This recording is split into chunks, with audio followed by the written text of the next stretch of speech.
Законот за јазици стигна до Уставен суд. Професорот по уставно право Јовеј Хекеновски бара судиите да ја оценат уставноста на двојазичноста. Тврди дека неуставно е објавувањето на законот во службен весник, без подписот на Иванов, а претходно според него законот е усвоен без потребното двотретинско мнозинство во собрание.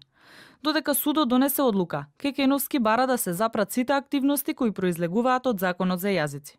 Не сум против употребата на јазикот, значи на било која етничка единица. Јас исклучиво барам да се почитува владење на правото, да се почитува уставот, да не се врши правно насилие, кој како ќе му текне, така да донесе закон за дневно политички потреби, се со цел само што подолго да обстои на власт, односно да ја задржи својата коалиција. ВМРО ДПМН пак поднесе кривични пријави против потписниците на законот за јазици.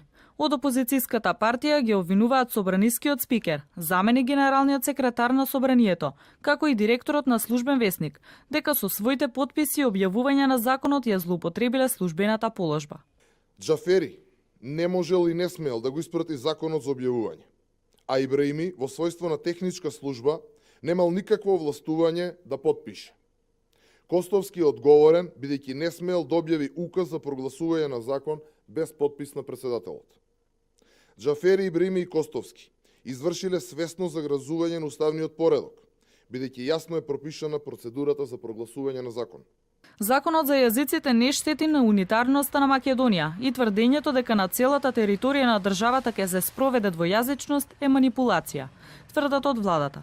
Негираат и дека ќе има нови вработувања во инспекторатот кој ќе врши ревизија во институциите за спроведување на законот. Велат дека се става крај на национализмот и се затвора прашањето за јазикот, што произлегува од Охридскиот рамковен договор. Агенцијата за примена на јазикот и Инспекторатот за употреба на јазиците кадровски ќе бидат екипирани од постоечките човечки ресурси во министерствата, агенциите и секретаријатите. Не се предвидени нови вработувања. Озаконувањето на двојазичноста беше во мирување бидејќи председателот Ѓорѓе Иванов одби да го потпише указот за објавување во службен весник.